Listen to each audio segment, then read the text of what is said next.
So here we are. We are one day away from the beginning of the NHL return to play plan. And we're going to be taking a look at a preview of each and every series, who's going to win in the top four seeding for each conference. We'll be taking a look at all that in this video. If you like what we're doing here at Goal Line Hockey, you want to see the latest news around the NHL, make sure you give this video a thumbs up and a subscribe down below. And let's take a look at our preview for the 2020 Stanley Cup playoffs. Finally, after months with this pandemic and the virus and everything that's been going on, we've finally, over the last couple of days, gotten our first taste of NHL hockey once again, as teams have been playing one exhibition game to get ready for their play-in round series or their qualification, whatever their positioning is in the standings. 24 teams. It's going to be pretty exciting here this year. So we're going to start things off in the Eastern Conference as we take a look at the top four and the reseeding. Now, currently you have the Boston Bruins at number 1, the Tampa Bay Lightning at number 2, the Washington Capitals at number 3, and the Philadelphia Flyers at number 4. Now, I think the way things are going to end up shaking up at the end of this, I really like the Washington Capitals here. I think the Washington Capitals are going to take the top spot here in this reseeding. I like what they're doing. Braden Holtby is going to be playing for his life this year. He's got a contract year coming up in the fall. He needs to get a new deal. So I think this is a great opportunity for the Caps. They've got a really solid team this year once again. And I wouldn't be surprised to see them here at number 1. Number 2, we've got the Boston Bruins. The Boston Bruins move only down one spot here. I think the Boston Bruins are really solid this year. Throughout most of the season, they've been really good. My one concern about the Bruins is how motivated are they going to be in this playing round. Not to mention, a lot of guys have been out with this certain symptoms. We saw last week there was a couple of distractions here since the Boston Bruins have entered the bubble. Hopefully that doesn't affect them too much, but I do have them going here at number 2. Now we've got at number 3 here, we've got the Tampa Bay Lightning. The Tampa Bay Lightning are always solid. We know how good they are this season. I think they're going to come off a little bit slow here, kind of like the Boston Bruins. They really had a great season this year, so they may be kind of waiting for the actual playoffs. We'll see how that goes. The positioning is very important, though, especially when you get deeper in the playoffs. So this is huge for the Lightning, but I do think they drop down to number 3. And then staying at number 4, we have the Philadelphia Flyers. If we were talking about a couple of months ago, right as the season was ending, honestly, I would have maybe had the Philadelphia Flyers at number 1. They were playing so well going into this pause. They were playing really, really good hockey. And, I remember back in November of last season, it took them a little bit of a while to get going, but once they got going in December into January, and they really took off from there. Not to mention they're led by Carter Hart in between the pipes. Pretty exciting here for the Philadelphia Flyers. Expect them to be at number 4. So that's it. Just a quick recap of my predictions. You've got the Washington Capitals at that number 1 spot, the Boston Bruins at number 2, the Tampa Bay Lightning at number 3, and at number 4, the Philadelphia Flyers. So now as we move on, we are taking a look at the first matchup, the biggest gap between the two teams. You've got the number 5 Pittsburgh Penguins against the number 12 Montreal Canadiens. Now I think that both these teams are very solid. I think the key thing here is goaltending, and I like Carey Price in this series, but I really like Tristan Jarry right now for the Pittsburgh Penguins. Now we don't even know if Tristan Jarry will be starting for the Pittsburgh Penguins tomorrow night. But the assumption, I believe, is he will be playing now. Obviously, Mike Sullivan has been pretty, he's wanted to see Matt Murray in between the pipes here. All indications have been that we will see Tristan Jarry get the start, but we don't know yet. It's a pretty good battle between both. And then, obviously, Carey Price. This, unfortunately, though, for the Montreal Canadiens, I think this is going to be a tough series. I think a lot of Canadian fans would love to see them lose this series so they have a shot at Alexis Lafreniere. I would try and make the playoffs if I were the Canadiens, but I'm not a Canadiens fan, so I don't see all of it. But in the series, I have the Pittsburgh Penguins winning it in 5 games. Now, the reason I think this, Carey Price will steal at least 1 game here for the Montreal Canadiens. The Canadiens have a pretty nice, solid depth. I think the Penguins actually lack depth on that defensive side. We've obviously seen some guys come up this season, like John Marino, who look pretty solid. But we're going to have to wait to see how they do going back into this season. You've still got guys like Justin Schultz, Chris Letang. Obviously, those guys have had time to recover and get healthy, so that's an advantage for the Penguins. I think they win the series, but I give the Montreal Canadiens a crying chance in this series in 5 games.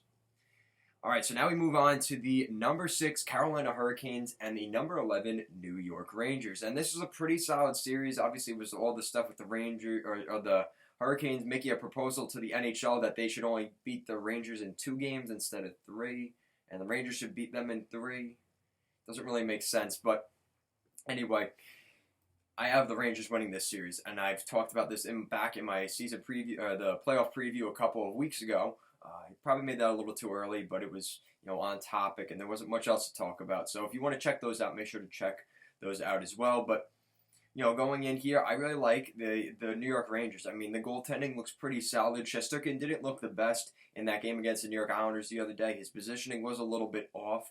It seemed like, especially on that goal, it seemed like he was too far into his net. But overall, I think he will be the starter here for the Rangers. Henrik Lundqvist didn't really impress us either. He did look okay. It doesn't seem like Georgiev is even in the cards at this point. He didn't even dress the other night for that exhibition game. So we'll see what happens. But I like Igor Shesterkin there for the Rangers. I think he's going to have a good opportunity to really show what he's got. The Hurricanes defense is pretty solid, though, and I think the Hurricanes can keep up in this series. I think this thing's going to 4 games, and I have the New York Rangers winning this series in 4 games. So now you've got the number 7 New York Islanders and the number 10 Florida Panthers. Now this is another great series. Unfortunately, in favor of, depends on what team you're rooting for, but fortunately for the New York Islanders, they've done very well against the the Florida Panthers this season. Beat them in both games in pretty convincing fashion in all 3 games. It was a pretty good matchup this year for the Islanders, not so much for the Florida Panthers, who are a very high-potent, high offensive skilled team that hasn't meshed too well with Coach Quenneville this season. There was definitely a bit of an adjustment. You've got 2 really solid coaches. You've got Quenneville with the Panthers and Barry Trotz with the New York Islanders. This is going to be a great matchup, just seeing how they, the line combinations go up against each other. That's going to be quite interesting. Matt Barzal for the Islanders the other day in his exhibition game looked unbelievable. He was speeding past the New York Rangers. He looked really solid and crashing the net, and just he's looked like he's gained another level here during the quarantine. So we'll see how that goes with the New York Islanders. I think the Islanders win this series in 4 games. I like the Islanders in this series as long as they can play that defensive style game, limit the opportunities of the Florida Panthers top players like Mike Hoffman, Keith Yandel, Alexander Barkov, Jonathan Huberdeau. As long as they could shut down that group up front, play a more defensive game, take advantage of their opportunities, the Islanders are going to have to win this series in a tight, 1-0, 2-1 game in this series, throughout the series. And I think if the Islanders can have their way with that, they will win this series. I have the Islanders winning this series in 4 games. So now we move on to a little bit of a controversial matchup. It depends on how you look at it. You've got the number 8 Toronto Maple Leafs and the number 9 Columbus Blue Jackets. Now, what's going on with these 2 teams?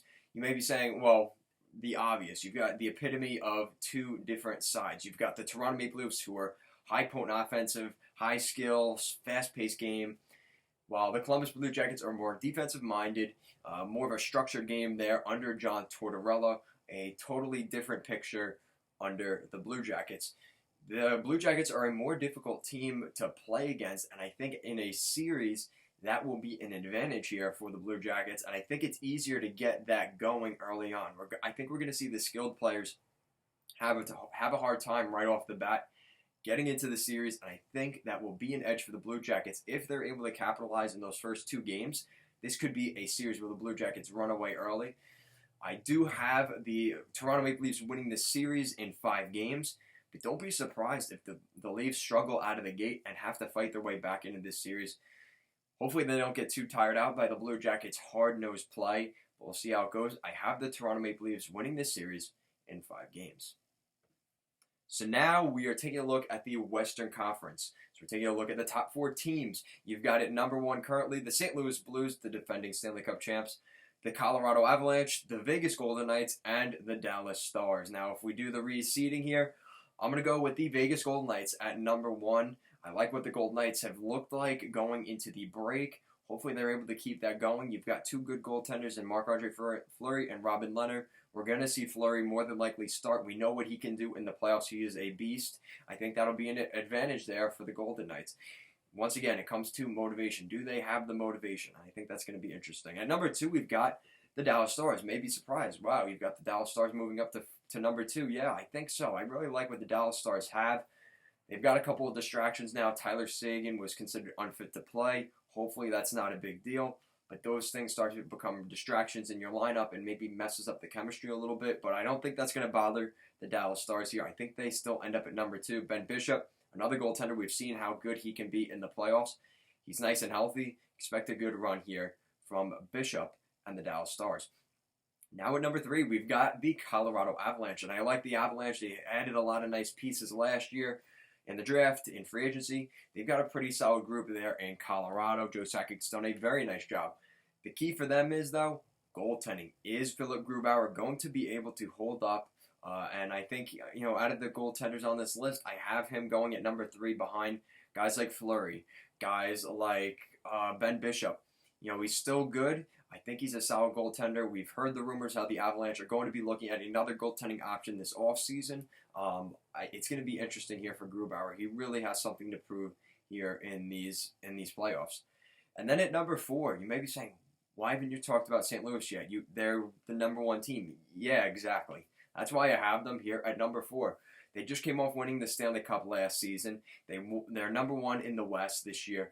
So I think they're going to be, it's going to take them a little while to get their foot on the pedal here in the gas in the playoffs. I think it's going to be interesting with the St. Louis Blues. I'm not saying they're a bad team by putting them here at number 4. I just think based off of certain factors, like I mentioned, Stanley Cup last season, winning that division, that conference, you start to feel a little bit comfortable. I think that could be to their own, that could become their enemy here in the play-in round.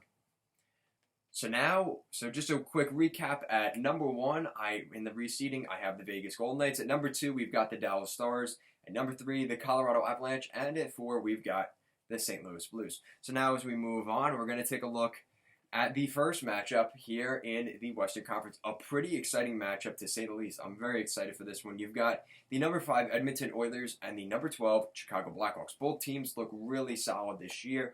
At different points, the Blackhawks struggled. They're obviously in a little bit of a rebuild. They barely made the playoffs here in this 24-team format.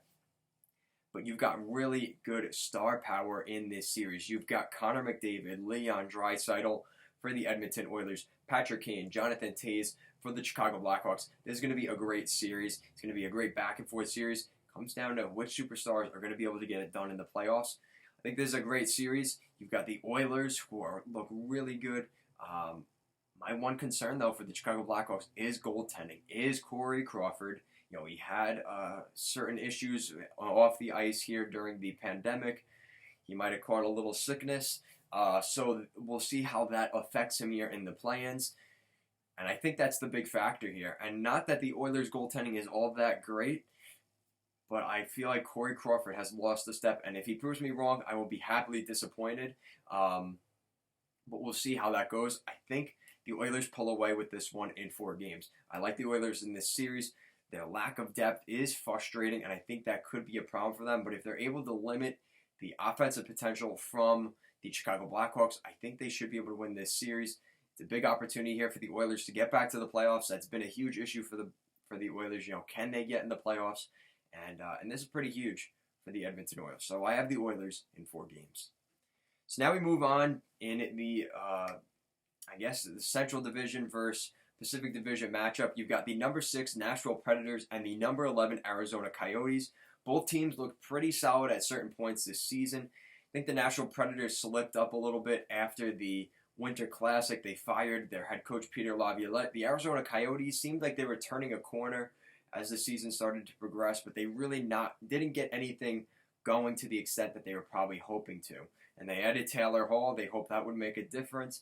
You've got some distractions now up in management as John Chayka, the general manager, has left. So how does that affect the team here in the play-in round? It's going to be interesting, but I really like the Nashville Predators in this series. I think the Predators just have more experience. They have more talent. I do like the goaltending for the Arizona Coyotes and Darcy Kemper and Antti Raanta. I think they both played well this year. But I like Pekka Rinne and Jussi Saros as that matchup. I don't know which one we're going to see in between the pipes for the Preds, but I hope it's Jussi Saros. I think he's really started to show this year that he is a starter for the Predators moving forward. Kind of taking the reins away from Pekka Rinne at this point. I have the Nashville Predators winning this series in 4 games. So now we move on to the number 7 Vancouver Canucks against the number 10 Minnesota Wild. I like both teams in this series. This is an interesting matchup because you've got 2 teams that don't make the playoffs all that often, at least recently.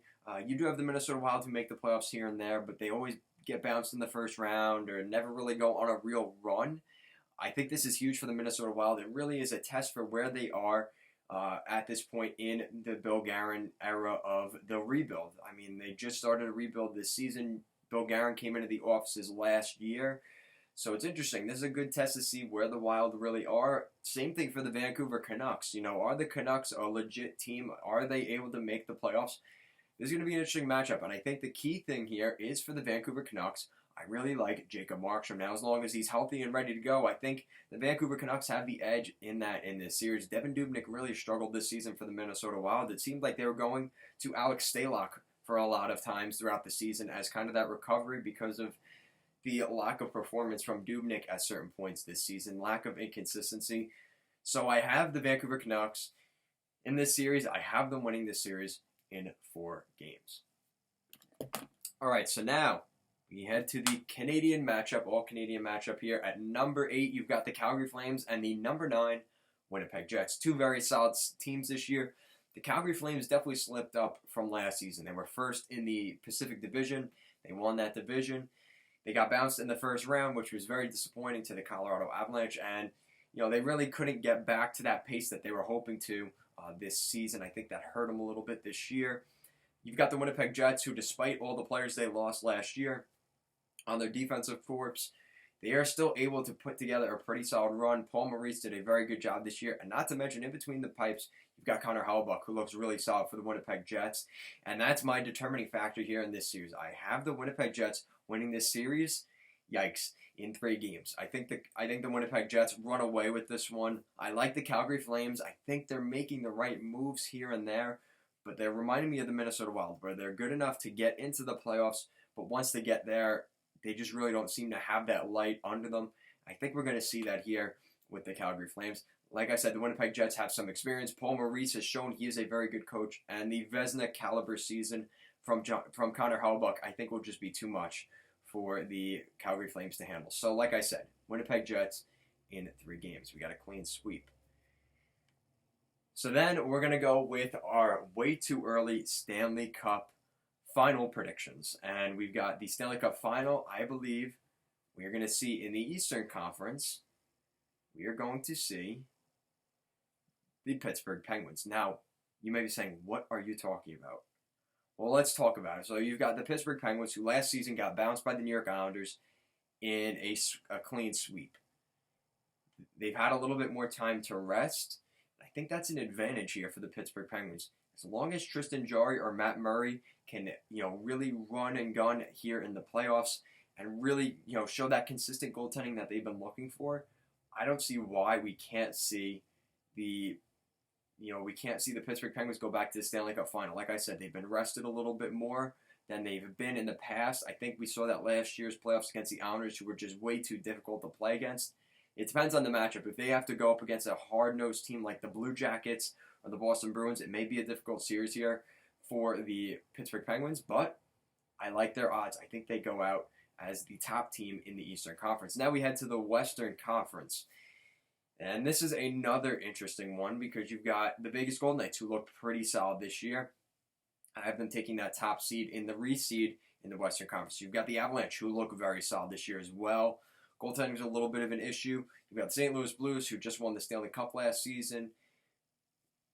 But we keep sleeping on the Dallas Stars. Yes, I have the Dallas Stars going to the Stanley Cup final this season. You may be saying, what are you talking about? Well, remember not too long ago, back in 2015, 2016, Ben Bishop brought the Tampa Bay Lightning on a magical run to the Stanley Cup final with the Tampa Bay Lightning. Now, they inevitably lost to the Chicago Blackhawks, but he was a huge factor for them. And we've got Tyler Seguin, who, as long as he's healthy, you've got Jamie Benn, who really has something to prove here in this playoffs. He's kind of lost his edge over the last year or two, specifically last season. He rebounded a little bit this year, but really expect Jamie Benn to really turn it on this year. Not to mention all those really talented defensemen they have. Guys like John Klingberg.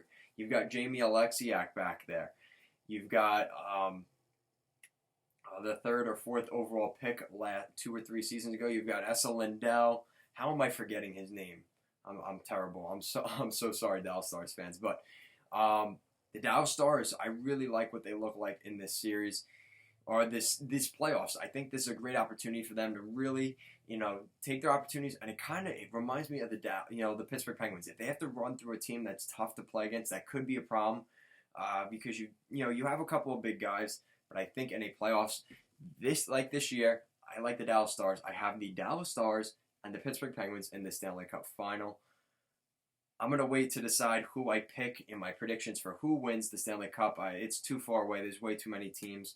But if I had to pick between Dallas and Pittsburgh, I'm going to go with Pittsburgh. I think the Pittsburgh Penguins stake the Stanley Cup home in 2020. So that's it for this video. Comment down below. What do you think of my predictions? What are your predictions for this year's playing around, reseeding? Let me know down in the comment section down below. And if you like what we're doing here at Goal Line Hockey and want to see the latest news around the NHL, make sure to give this video a thumbs up and a subscribe down below. Thank you so much for watching, and have a great day.